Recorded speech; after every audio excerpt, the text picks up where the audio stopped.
이번 시간에는 특수 상대성 이론을 확장한 일반 상대성 이론에 대해서 알아보도록 하겠습니다.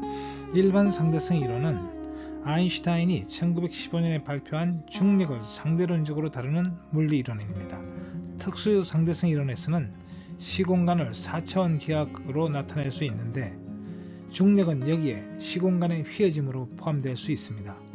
일반 상대성 이론은 현재까지 알려진 중력을 다루는 이론 가운데 가장 정확하게 실험적으로 검증되었습니다.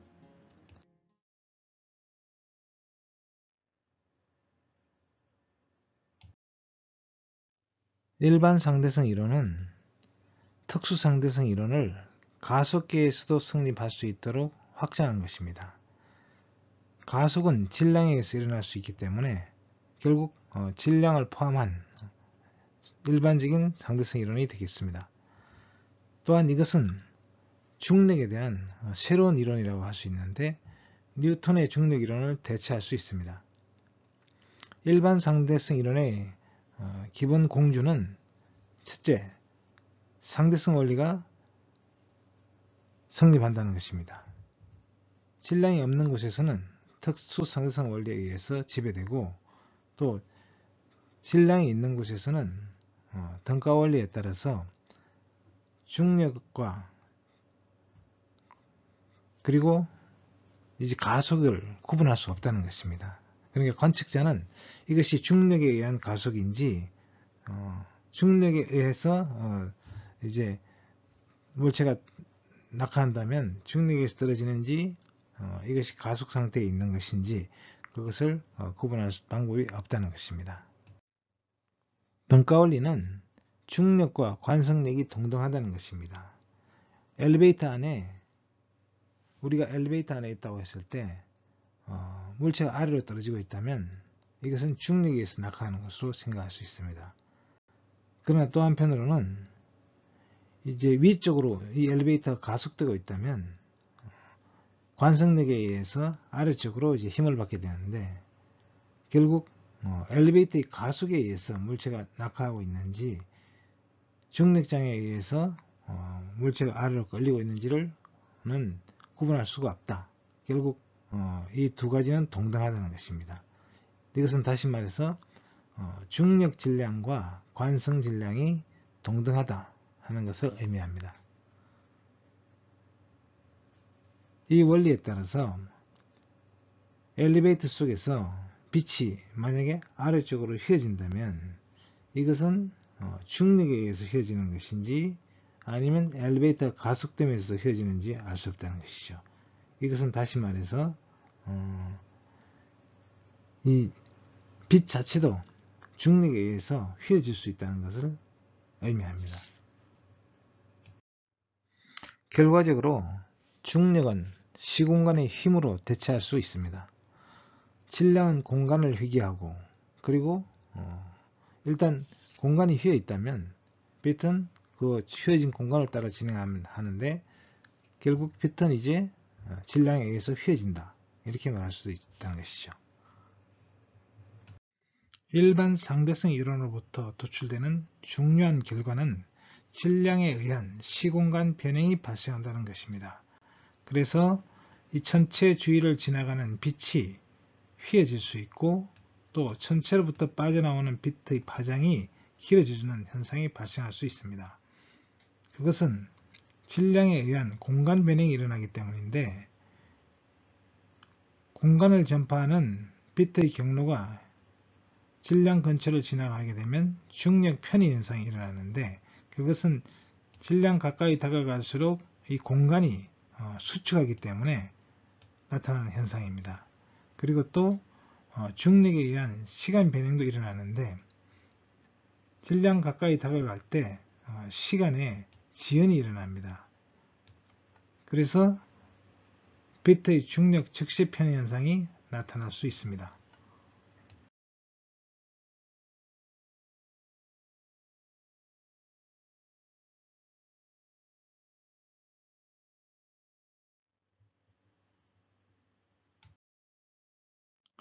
중력이 공간을 왜곡했기 때문에 결국 빛이 강력한 중력장 주위를 지나갈 때 휘어진다는 것입니다. 이것을 비트 중력 편이라고 하는데, 이 비트 중력 편이는 일반 상대성 이론의 중요한 이제 결과로서 일반 상대론이 옳다는 것을 증명할 수 있는, 검증할 수 있는 하나의 지표가 되었습니다.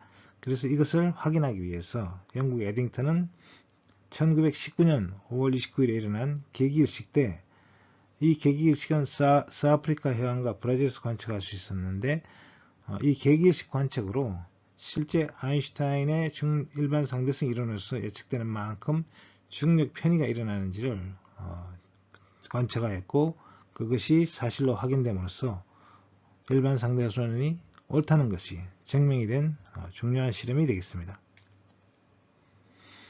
이 예측된 편의는 1.75초 정도였는데, 이것이 이제 1% 오차내에서 일치한다는 것이 확인이 되었습니다. 다시 말해서 태양 뒤쪽에서 오는 이 별빛이 이 태양 앞을 지나갈 이 별빛이 태양에 의해서 휘어지는 정도가 이제 계기일식 때 이것을 관측함으로써, 그리고 태양이 없을 때 측정된 것 값하고 그 차이가 1.75초 정도 차이가 난다는 것을 확인하였던 것입니다. 비트의 중력 편의 현상으로 일어나는 현상 중에 중력 렌즈가 있습니다. 이 중력 렌즈는 특히 이제 케이서와 같이 아주 먼 곳에 있는 천체의 경우에 잘 나타나는데, 케이서에서 오는 빛이 그 앞쪽에 있는 많은 질량들이 모여있는 은하단을 지나면서 빛이 휘어지면서 중력 렌즈 현상이 잘 나타납니다. 예를 들어서 이중 케이서 같은 경우는 하나의 케이서가 이제 둘로 나눠져서 두 개로 보이는 그런 현상이 되겠습니다. 아인슈타인 크로스는 4개로 나눠지는 그런 현상이고, 또 아인슈타인 호의 경우는 이것이 이제 길게 늘어서서 호 모양으로 보이는 것이고, 더 극적인 경우는 원 모양, 링 모양으로 보이는 이런 현상들입니다. 이 아인슈타인 링 같은 경우는 관측자와 그리고 그 케이서와 그리고 그 사이에 있는 바로 중력 렌즈가 일직선상에 놓일 때 나타나는, 아주 드물게 나타나는 현상이 되겠습니다. 일반 상대성 이론의 관점에서 보면 지구가 태양 주위를 돈다는 것은 태양이 그 주위 시공간을 휘게 만든다는 것이죠. 그래서 지구는 그 태양이 만들어 놓은 공간의 휘어짐, 이것을 중력 우물이라고 하는데, 이 중력 우물 안에서 회전하고 있는 것이죠.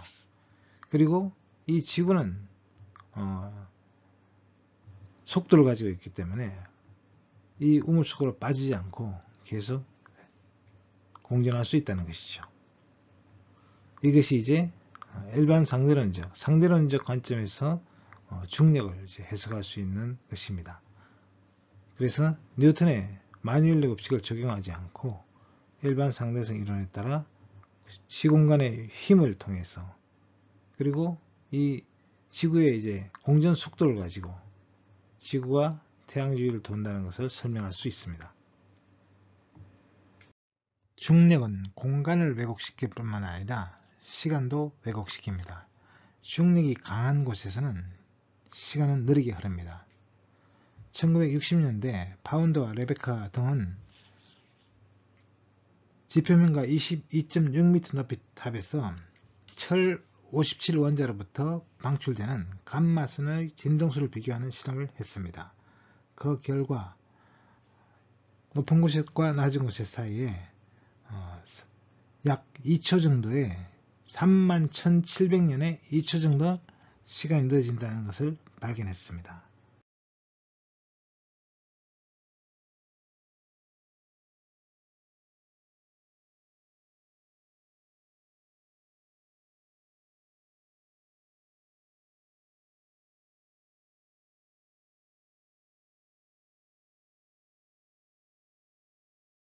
중력에 의한 시간 지연이 있다면 우리는 질량이 큰 별로부터 빠져나오는 별빛이 적색 편의가 될 것이라는 것을 예측할 수 있습니다. 블랙홀의 경우에는 더 그것이 크게 일어나는데, 블랙홀의 사건의 지평선이 3km라고 할 때 블랙홀로부터 10km 떨어진 지점에서는 가시광이었다면 그 빛이 100km 지점에서는 적외선이 되고 10,000km 지점에서는 전파로 바뀔 것이라고 예측할 수 있습니다. 또 X선이었다면 이것은 100km 지점에서 자외선이 되고, 그리고 10,000km 지점에서는 가시광선이 될 것을 예측할 수 있습니다. 오늘날 상대성 이론이 적용되는 예로 GPS를 들 수 있습니다. GPS는 글로벌 포지셔닝 시스템, 다시 말해서 범지구 위치 결정 시스템의 약자입니다. GPS는 지구 주위를 돌고 있는, 전체를 다 커버하고 있는 24개 이상의 위성이 있으면 전 지구를 다 커버할 수 있고, 이 위성에서 오는 신호를 수신해서 자신의 위치를 결정합니다. 그러자면 3개 이상의 신호를 수신해야 되는데요. 이렇게 수신된 이 신호를 가지고 그 위성으로부터 신호가 송출된 시간과 그리고 수신된 신호와의 시간차를 이용하면 위성으로부터 자신의 위치까지 오는데 걸리는 까지의 거리를 계산할 수 있습니다. 이 거리 3개를 이용을 해서 각 위성으로부터 구면을 그리면 이 3개의 구면이 한 점에서 만나게 됩니다. 바로 그 지점이 자신의 위치가 되겠습니다. 4개 이상의 위성을 이용하면 오차를 보장할 수 있습니다. 그런데 이 GPS 위성으로부터 오는 신호는 보정을 하지 않으면 무용지물이 됩니다. 그 이유는 이 인공위성이 지구로부터 높은 궤도에 있기 때문에, 그리고 또 빠른 속도로 지구 주위를 돌고 있기 때문에 상대성 이론에 의한 적용을 시켜주지 않으면 오차가 커져서 무용지물이 되는 것입니다. 이 인공위성의 속도는 특수상대성 이론에 의해서 보장을 받아야 됩니다. 빠른 속도로 움직이고 있을 경우에는 이제 시간이 늦어지는 효과가 있습니다. 그 늦어지는 효과는 하루에 7 마이크로초 정도 늦어집니다. 그리고 또한 인공위성은 지상으로부터 높은 궤도에 있기 때문에 일반 상대성 이론에 따라서 시간이 빨리 갑니다. 그래서 하루에 45 마이크로초 정도가 빨라지는 효과가 있습니다. 그래서 이 두 가지를 합치면 하루에 38 마이크로초 정도 빨라지게 됩니다. 이것을 보정해 주지 않으면 하루에 이것을 나노초로 따지면 38,000 나노초가 되는데, 38,000 나노초가 빨라지는데, 이 정도의 이제 오차는 별거 아닌 것 같지만 지구상에 이제 이 거리로 따질 때는 큰 거리차가 됩니다. 그래서 2분이 지나면 심각한 오차가 발생합니다. 그리고 하루가 지났을 때는 오차가 10km에 이르게 됩니다. 이렇게 되면 자신의 차량의 위치가 바다에 있을 수도 있고 강에 있을 수도 있습니다. 도로가 아닌 곳에서 벗어나 버리게 되죠. 그러면 아무 쓸모가 없게 됩니다. 그래서 반드시 이 GPS는 상대성 이론에 따른 보정을 해줘야 됩니다. 이것이 바로 또 상대성 이론이 옳다는 하나의 증거가 되겠습니다. 20세기 초까지 뉴턴의 만유인력의 법칙은 질량 사이에 작용하는 중력을 설명하는 이론으로 천체의 운동이나 물체의 운동을 매우 성공적으로 설명해 왔습니다. 하지만 뉴턴의 만유인력의 법칙으로 설명되지 않는 몇 가지 사례들이 있는데, 그 중의 하나가 수승궤도의 근일점 이동입니다. 근일점이란 행성이 태양 주위를 돌면서 가장 가까이 다가가는 점, 이 점을 근일점이라고 하는데, 이 수성 궤도가 한 바퀴를 돌고 이것이 완전히 닫히는 궤도가 아니라 열린 궤도가 돼서 이 수성 궤도 근일점이 조금씩 옮겨갑니다. 그게 100년에 2도 정도를 옮겨갑니다. 이 이동하는 현상은 일단은 이 무게 중심에 대한 이제 전체적인 옮겨가는 각도가 5599초, 다시 말해서 2도가 되는데, 이 중에 5025초는 지구의 춘분점의 섭동으로 인한 효과로 이제 계산이 되고, 그 차이가 574초가 남습니다. 근데 이 574초 중에서도 다른 행성들의 영향으로 인한 것이 531초입니다. 그걸 빼고 나면 43초가 나왔는데 이 43초를 설명하지 못했습니다. 자, 이것을 설명하기 위해서 뉴턴의 중력 법칙을 수정해야 한다는 이런 주장도 나왔는데, 그것은 뉴턴의 만유인력의 법칙에서 거리의 제곱에 반비례하는 것이 아니라 2.00000016이라는 이런 수치로 바꿔주면 된다는 그런 주장도 있습니다. 하지만 왜 이렇게 바꿔야 되는지는 설명하지를 못했다는 것이죠.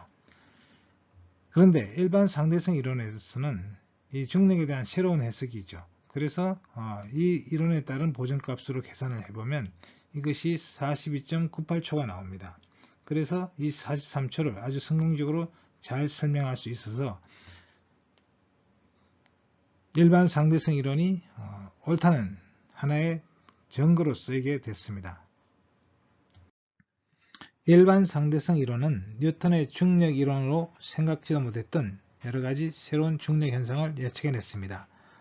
이미 앞에서 살펴본 중력 렌즈나 중력 시간 지연 외에도 중력파가 있습니다. 중력파는 1916년에 아인슈타인이 중력파를 예견했습니다. 이 중력파는 가속운동을 하는 질량에 의해서 시공간에 뒤틀림이 생기고 그것이 요동으로 전파되는 파동입니다. 중력파를 검출하기 위한 노력은 그동안 50년이 넘도록 해왔지만 관측되지 않았습니다. 그러다가 2015년에 마침내 중력파가 발견됐습니다. 두 개의 블랙홀이 병합되면서 엄청난 질량 변동이 생기고 이로 인해서 방출된 중력파가 마침내 지구에서 관측된 것입니다. 중력파의 간접적 효과는 중력파가 발견되기 전에 몇몇 쌍성계를 관측하면서 검출되었습니다. 쌍성계를 구성하는 두 항성이 서로에 대해서 공전하면서 서서히 잃어버리는 에너지는 중력파의 형태로 발산됩니다.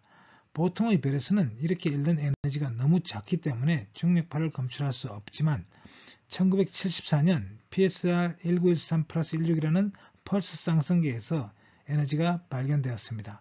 펄스 쌍성계는 쌍성 중 어느 한쪽은 펄스입니다. 펄스는 극도로 밀도가 높은 중성자별로 보통의 항성보다 훨씬 강한 중력파를 방출하는데 양극 방향으로 좁은 전자기파 빔을 발산합니다. 펄스가 자전하면서 방출하는 전자기파 빔은 지구에서 볼 때 마치 깜빡거리는 등대의 램프처럼 전파 맥동 형태로 관찰됩니다. PSR 1913+16을 발견한 러셀 앨런 헬스와 조지프 후튼 테일러 주니어는 1993년 노벨 물리학상을 수상하였습니다. 이후에도 여러 개의 펄스 쌍성계가 발견되었습니다. 이론적으로 예측되던 중력파가 마침내 관측되었습니다. 아인슈타인의 일반 상대성 이론으로 예측되었던 중력파가 100년 만에 관측이 되었습니다. 2016년 2월 11일 라이고와 버거 합동연구진은 중력파 관측에 성공하였다고 발표했습니다. 그것은 2015년 9월 14일 마르코 드라고가 GW150914라고命名된 이 신호를 분석한 결과 이것이 한 쌍의 블랙홀 병합 신호라는 것이 밝혀졌습니다. 그리고 이것은 일반 상대성 이론에서 예측되는 것과 정확하게 일치하였습니다. 이 신호는 한 쌍의 블랙홀이 병합되면서 방출한 중력파로 마젤란 은하 방향에서 온 신호였습니다. 이 신호는 0.2초 동안 지속되었고 35에서 250Hz까지 약 8주기 동안 주파수와 진폭이 증가하는 것이 관측되었습니다. 이 신호는 두 개의 검출기에서 관측한 값입니다. 하나는 햄퍼드 검출기고 하나는 리빙스턴 검출기인데 리빙스턴 검출기는 햄퍼드보다 7m초 앞서서 검출하였습니다. 이것은 두 위치 사이에 빛이 이동하는 데 걸린 시간입니다.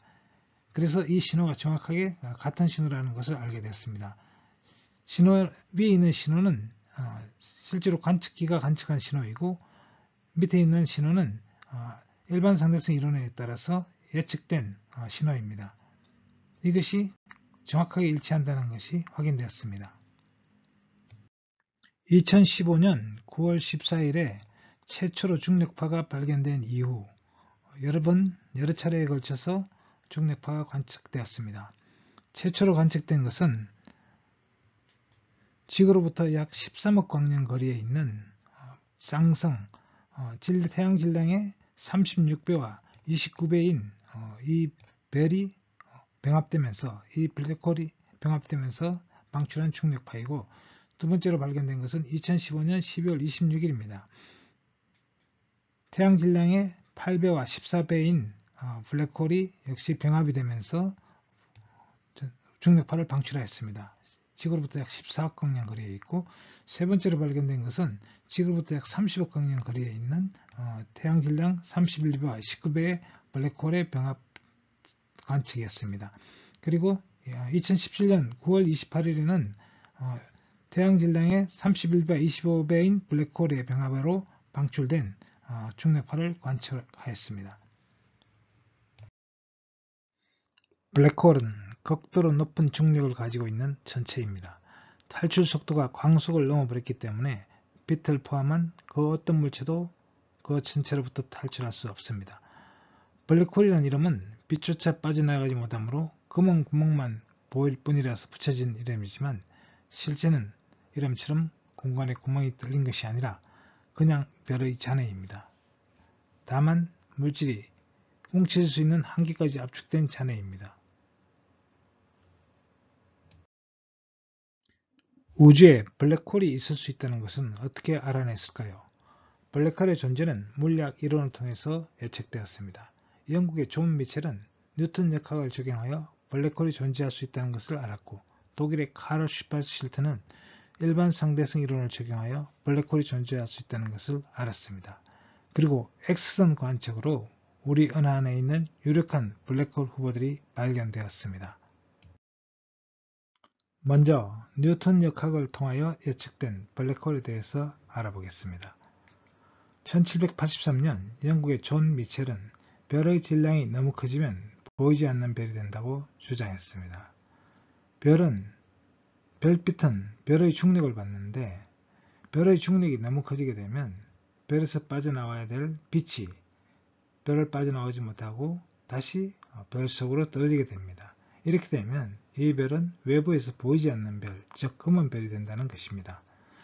이와 비슷한 주장은 1795년에 프랑스 피에르 라플라스가 주장했는데, 모든 천체로부터 빛이 빠져나오려면, 물체가 빠져나오려면 탈출 속도가 있는데, 예를 들어서 지구의 탈출 속도는 에너지 보존 법칙을 이용해서 구할 수 있습니다. 운동 에너지와 위치 에너지가 같아지는 속도를 계산하면 되는데, 그 속도는 루트 r분의 2gm, 즉 중력 상수와 별의 질량, 그리고 별의 반경의 루트 값 곱하기 1을 해서 루트를 지어준 것이 바로 탈출 속도가 됩니다. 이렇게 계산된 지구에서의 탈출 속도는 11.2km입니다. 초속. 그런데 이 탈출 속도가 빛의 속도가 되는 그런 전체의 반경과 그리고 질량을 이제 구할 수가 있습니다. 그러면 이 전체에서 나오는 빛은 중력을 이겨나오지 못하고 빠져나오지 못하게 된다는 것이죠. 1915년에 아인슈타인이 일반 상대성 이론의 중력장 방정식을 발표하자 석 달 후에 카를 슈바르실트는 구명 대칭인 진공 상태에 적용하여 그 해를 구했습니다. 슈바르실트는 질량이 있는 공 모양의 유체를 가정하고 방정식을 풀었는데, 물체의 지름이 어떤 반지름 이하가 되면 값의 일부가 무한이 되는 결과가 나왔습니다. 특이점이 생긴 것이죠. 중력이 너무 강해져서 우주에서 가장 빠른 빛조차도 그 내부에서는 빠져나올 수 없는 공간이었습니다. 따라서 외부에서는 아무것도 볼 수 없는 블랙홀이었습니다.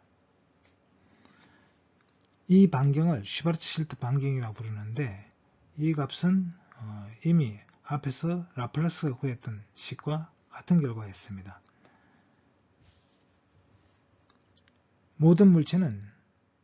모든 질량을 갖는 물체는 다 슈바르츠실드 반경을 갖는데 태양 질량의 물체라면 그 슈바르츠실드 반경이 3km이고 지구 질량이라면 0.9cm에 불과했습니다. 그리고 태양 질량의 10배라면 슈바르츠실드 반경은 30km가 되고 또 1톤의 철이라면 10-21cm 정도의 극도로 작은 반경을 가졌습니다. 그래서 이 반경을 사건의 지평선이라고 부릅니다.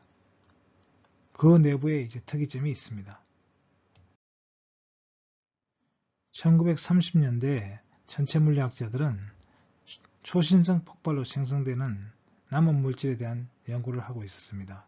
츠비키는 초신성 폭발에 의해서 중성재별이 형성될 수 있다고 주장했습니다. 1939년에 오펜하이머는 매우 무거운 별이 수축을 하면 중성재별이 형성될 수 있다는 같은 결론을 얻었습니다. 1960년대에 와서는 큰 중력을 갖는 고중력 천체들이 발견되었습니다. 퀘이사나 핵선 발광 천체들이 발견됐는데 그러다가 1968년에 고속으로 회전하는 별인 중성재별인 펄사가 발견되자 미국의 휠러는 이 펄사의 중심에는 완전히 붕괴된 별의 잔해가 있을 것이라고 이야기했는데 이것을 나중에 블랙홀이라고 이렇게 명명하게 됩니다. 1970년대에 와서는 인공위성을 위한 우주관측이 성행했고 1970년에 X선 전문위성인 우후루가 발사되어서 전 하늘에 존재하는 X선1들을 발견하였습니다. 이 X선1들 중에는 백주짜리 X1, 정갈자리 V861 등등 많은 X선1들이 발견되었습니다. 그리고 우리 은하계 중심에도 강한 X선1이 발견되었습니다. 외부 은하에서도 대마젤란 은하에서 X선1들이 발견되었습니다. 이들 중에서 가장 유력한 블랙홀 후보가 백주짜리 X1입니다. 백주짜리 방향으로 지구에서 8,000광년 거리에 위치하고 있는데 우리 은하계에서 가장 강력한 X선을 방출하고 있는 X선이 되겠습니다. X선의 강도가 격렬하게 변하고 있는데 0.05초 이하의 주기로 급격하게 변하고 있습니다. 1초에 1000번 정도 명물이 할 정도로 극히간 변화가 있었습니다. 이 X선의 크기는 반경이 20km 정도이고 따라서 천체가 매우 작다는 걸 알 수 있는데 태양 질량의 불과 10배밖에 안 되는 크기였습니다. 광학 관측으로 이 근처에 이제 청색 초고성이 있다는 것을 알게 됐고 이 청색 초고성은 태양 질량의 30배 되는 거성입니다. 그리고 고온가스를 방출하고 있었는데 이것이 1000만 킬로미터 떨어진 거리에 있는 물체로 빨려 들어가는 것이 포착되었습니다. 그래서 이 천체는 HDE 26868이라는 별과 그리고 그 백주짜리 X1이 쌍성을 이루고 있는 연성계였습니다. 그래서 이 백주짜리 X1은 블랙홀이고 이 블랙홀 주위로 가스가 빨려 들어가면서 강한 X선을 방출하는 것으로 이렇게 보고 있습니다. 블랙홀은 극도로 높은 중력을 가지고 있는 천체입니다. 탈출 속도가 광속을 넘어버렸기 때문에 빛을 포함한 그 어떤 물체도 그 천체로부터 탈출할 수 없습니다. 블랙홀이라는 이름은 빛조차 빠져나가지 못하므로 검은 구멍만 보일 뿐이라서 붙여진 이름이지만 실제는 이름처럼 공간에 구멍이 뚫린 것이 아니라 그냥 별의 잔해입니다. 다만 물질이 뭉칠 수 있는 한계까지 압축된 잔해입니다.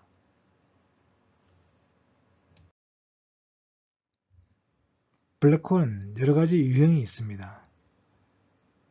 블랙홀을 연구하던 초기 학자들은 질량이 큰 항성이 진화의 마지막 단계에서 블랙홀이 될 것이라고 예측하고 있습니다. 하지만 이런 블랙홀은 항성 블랙홀이라고 부르는데, 이 항성 블랙홀 외에도 우주에는 은하의 중심에 존재하는 대질량 블랙홀이 있고, 또 우주 초기에 만들어진 미니 블랙홀도 존재할 것으로 생각하고 있습니다. 항성 블랙홀은 초신성 폭발 후에 남은 별의 중심액이 태양 질량의 3배가 넘을 경우에 별의 중심액은 완전히 붕괴하여 블랙홀이 된다고 예측하고 있습니다. 그리고 이런 블랙홀은 단독으로 존재하면 관측하기가 불가능하지만 연성일 경우에는 강한 X선을 방출하기 때문에 다른 연성으로 있는 그 별의 이제 거성으로 변할 경우 그 거성의 이제 가스가 블랙홀 속으로 빨려 들어가면서 그 마찰에 의해서 강한 X선을 방출하기 때문에 발견할 수 있을 것으로 보고 있습니다. 우리 은하와 같이 거대한 질량을 갖는 은하 중심에도 블랙홀이 있을 것으로 예측되고 있습니다. 우리 은하의 중심에 있는 블랙홀 질량은 태양 질량의 400만 배 정도로 추정이 되고 있습니다. 하지만 우리 은하보다 훨씬 큰 타운 은하의 경우는 태양 질량의 수십억 배가 넘는 이런 블랙홀이 있을 것으로 예측되고 있습니다. 이런 블랙홀을 초대 질량 블랙홀이라고 부르는데, 안드로메다 은하에는 1억 내지 2억 배 정도의 태양 질량의 블랙홀이 있는 것으로 추정되고 있습니다. 천여자리 은하단의 중심 은하인 M87 은하의 경우는 그 중심에 태양 질량의 64억 배의 블랙홀이 있고, NGC 4889 은하의 경우는 210억 배의 질량의 블랙홀이 있을 것으로 예상되고 있습니다.